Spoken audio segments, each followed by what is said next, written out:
Good morning, Neneng! Your ate here in America. Tara na, sabay tayo today. Alam mo, minsan sobrang busy nating mabuhay. Nakakalimutan nating humanga sa sarili natin. Tingnan mo nga ang buhay mo. Ang dami mo nang nalampasan. Mga iyak na hindi alam ng iba. Mga pagod na hindi mo pinakita. Mga pangarap na tahimik mo pa rin dala-dala hanggang ngayon. Pero heto ka pa rin, lumalaban, nagmamahal, umaasa. Neneng, hindi pa tapos ang story mo.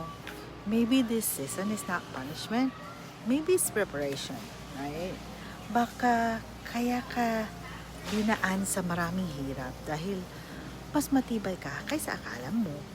At baka the best chapter of your life is just beginning. Kaya today, umiti ka naman, konti. Huminga ka. Maganda ka pa rin. Mahalaga ka pa rin. At may future pang naghihintay sa'yo. Tara, Neneng. Sabay tayong mangarap ulit. Bukas ulit, ha?